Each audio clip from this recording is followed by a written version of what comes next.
for coming to this session. My name is Tatsuya KOMURO, producer of the KOEX project in DeNA. Today, I would like to talk about how developers and publishers coexist in global mobile game market. We live in a quite significant era.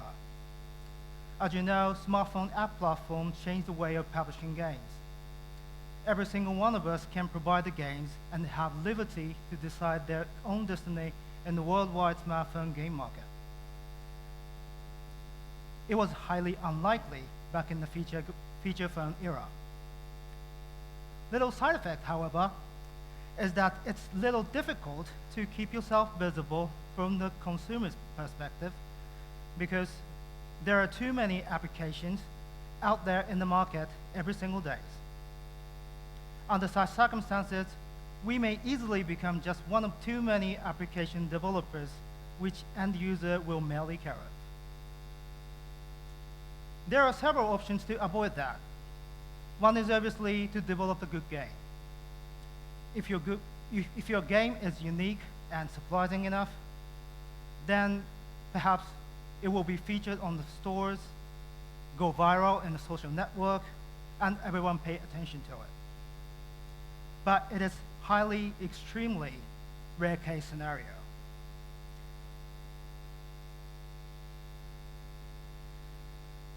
So we should consider doing marketing and promotion and make yourself visible in the market as much as possible.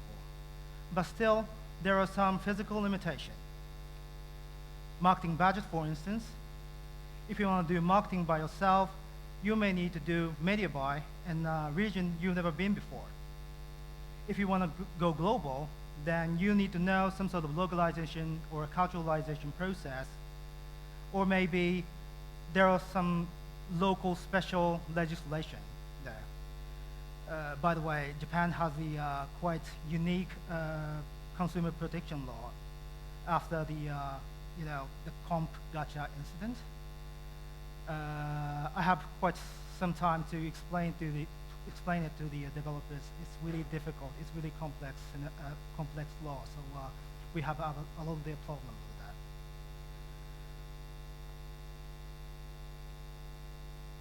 Bigger guys can do the sort of things, do the marketing, do the legal clearance and things.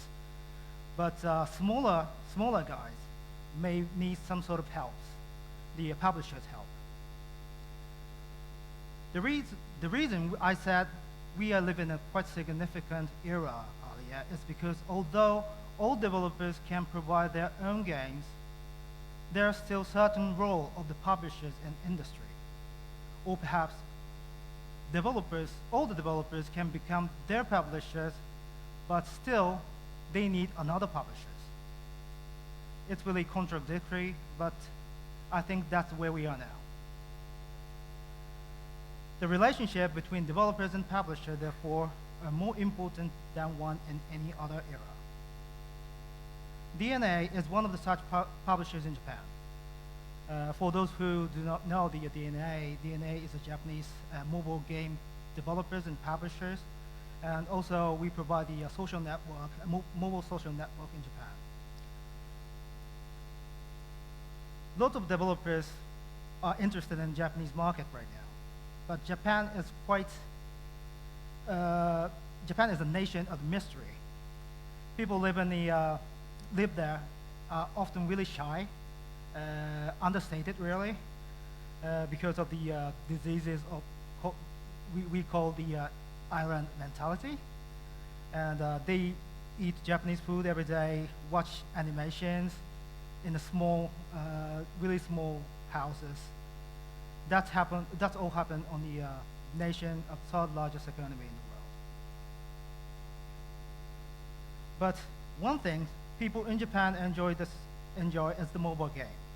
That makes Japan one of the biggest mobile game market in the world. We had helped developers who are interested in Japanese market and want to launch the games in Japan. Today, I would like to share what we have learned from experience with such developers.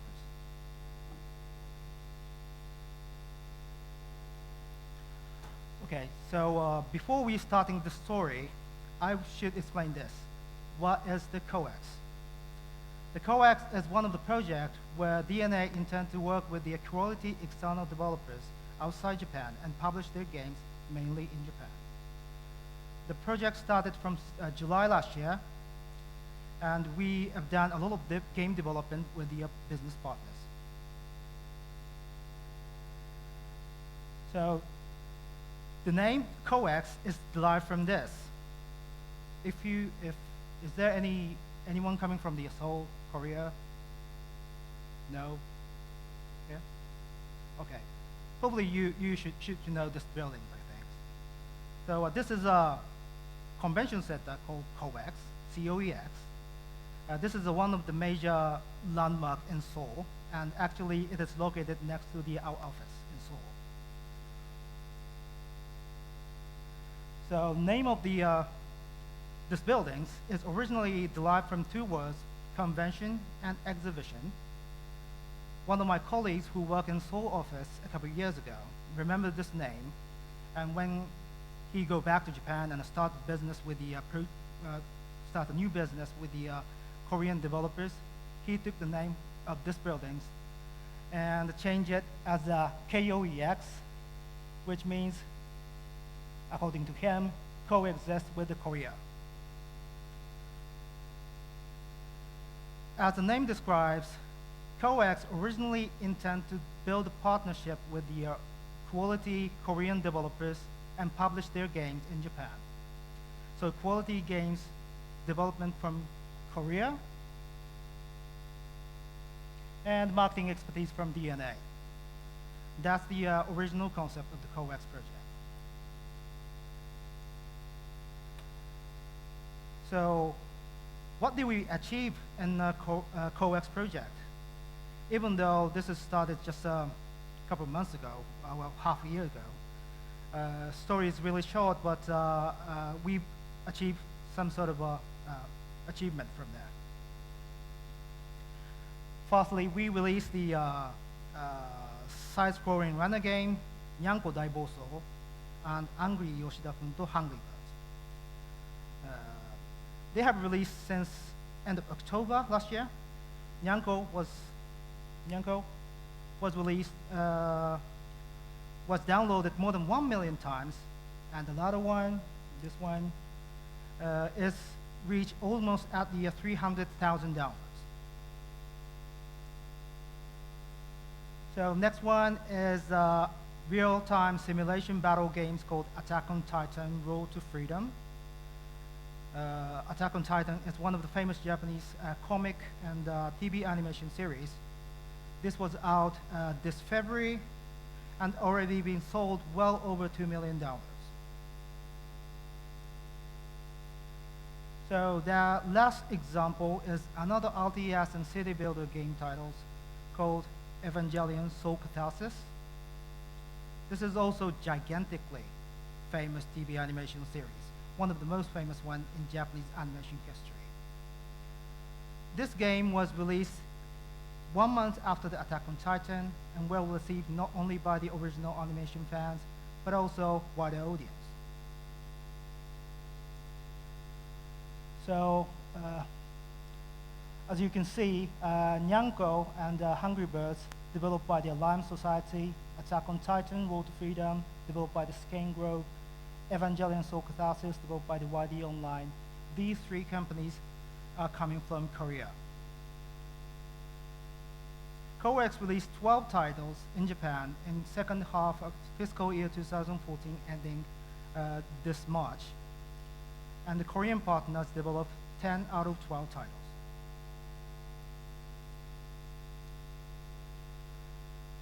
So what did we, DeNA, do for the developers then?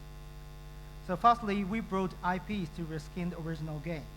IP means the animation license like Attack on Titan, Evangelion, some game titles like Nyanko, and we have a baseball team in Japan, so if you like, we will bring the Japanese baseball team license. It's extremely difficult for the developers coming out from the outside Japan to get such license. or some smaller developers and publishers, maybe. Company like us can do it because DeNA has been in a good business relationship with the many IP holders located in Japan for long since. We also utilize our social network called Mobagay and connection with the media and try to all the games visible and accessible from the consumer by our own market expense. And lastly, we sometimes provide technical resources and financial support for the developers who need help. These 4 things are typical action we do for the developers. Although we've enjoyed the developing games and a lot of partnership with the developers outside Japan, there are some difficulties. What we struggle with it. I'm going to show you some examples. So, first one is this. By the way, GM means that game management, admin means administration, and OP, the last one, means operation. Korean developers tend to use the word GM. Korean developers tend to use the word GM tool. Admin tools is more generic word, I believe. And DeNA use the last one. Although they look quite different, but we originally thought those 3 words indicate quite similar concept, but in reality they don't. Operational tool in Japan basically control everything in the game. Not only browsing user data for customer support purpose or send admin message or advertisement in the game, but also you can update various game parameters such as appearance rate of the specific characters, firepower of the weapons, item list and their drop rate on a gacha, item price or item itself in the game's in-game store, and login bonus and friend invitation bonus. Japanese mobile game provider look KPI really closely. And once you think you need some modification, we do it by this tool immediately. We do not wait for the next update. We ask the partner to implement such functionality to dynamically change the items for the Japanese version of the game. But they say no. Well, of course not, because if you want to change that whole thing, it's going to be a quite huge amount of work. So it's going to be impact to the release date.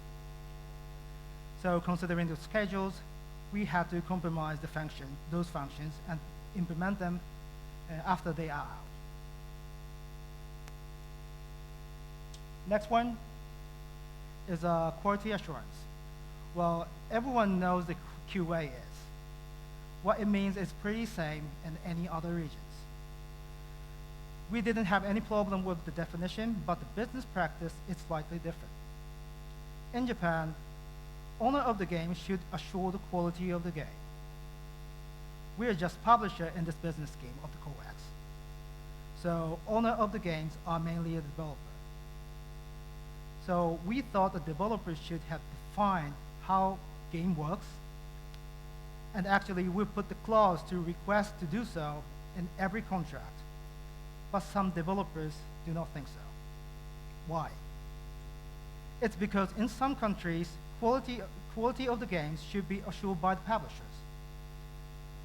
Developers only check basic functionalities. Publishers should check all the other things. And if you don't like it, you have to contact developers to change the specification itself. That's the business practice, common understanding there. Even if you request to do proper QA, they are just simply not capable of doing it. They do not have such resource internally because they usually don't have to do such things. Luckily, we reserve a lot of the debug and QA tester resources internally, so we did all the tests for those games. So the last thing is a remote communication. Again, we are lucky. Korea and Japan are next to each other, and there is no time difference, basically. If you want to meet up, only 2.5 hours travel. If you're going to do that sort of things from Singapore, it takes 7 hours travel, and there is a 1 hour time difference. I did it myself from Singapore quite often, but it's really exhausting, so I wouldn't recommend it. Even though we are geographically close to each other, it will be difficult to do face-to-face meeting every time. Main communication, therefore, is done by email, chat, and conference call. And there is language barrier involved. Korean doesn't speak Japanese, vice versa. Both doesn't speak English well, unfortunately. So there is always translation involved. Translator is involved as a middleman. And of course, both sides represent their own interest. Since there is a translation involved, there are often some room for each party to understand the discussion favorably. Communication therefore tend to mess up. Some developer went emotional and claimed to terminate the contract soon after the game was launched in Japan. To improve the communication, some of the producers from Japan should stay in Korea for months. Travel budgets skyrocketed, and pressure on our profit and loss. These are the biggest example from my experience. So everything was not that perfect for the KOEX project and DeNA, and maybe some of our partners. But we should learn something from such negative side of the experience. What we should learn from that. So first off, we have learned the cultural difference. We are in the same industry, but the definition of the words or business practice are sometimes different, even between Korea and Japan. Sometimes it's necessary to force your way on the other side. If you believe it is extremely necessary, you don't have to hesitate to do that. But also, we should also accept and analyze the difference between us and make the best practice for the project. Secondly, for communication, do not hesitate to speak up and clarify each understanding for specific matters. There is no common sense in the global market. We live in different countries under different cultural influences. So try to check understanding on each side and keep common understanding for a particular project. And we do not have to hesitate to go and see each other in person. So lastly, as a conclusion, how should developers and the publishers keep peace and harmony in such complex circumstances of the global mobile market? So this is our conclusion. Global mobile game market is not one.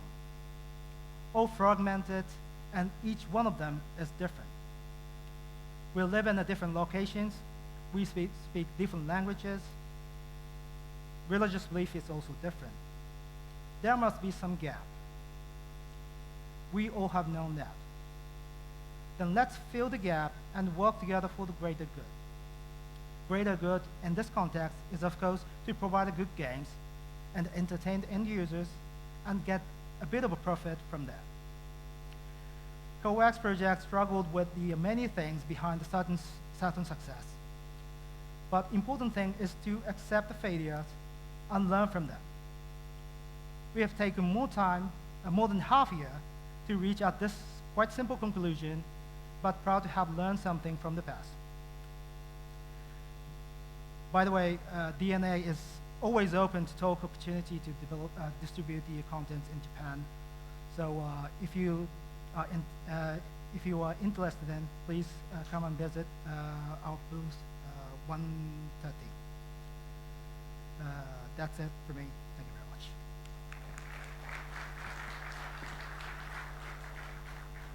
Thank you, Tatsuya. Now I would like to open the field for questions. Yes. Could you come up here and use the microphone, please? Thank you very much. Just let us ask sort of a straightforward question. How is revenue share structure in the case of collaboration with overseas developer and the DeNA? Well, this is a quite straightforward question. Thanks very much. But it's highly depending on the business deal between the with the developers actually. So it's highly dependent on the cases. All right, do we have any other questions? Yes.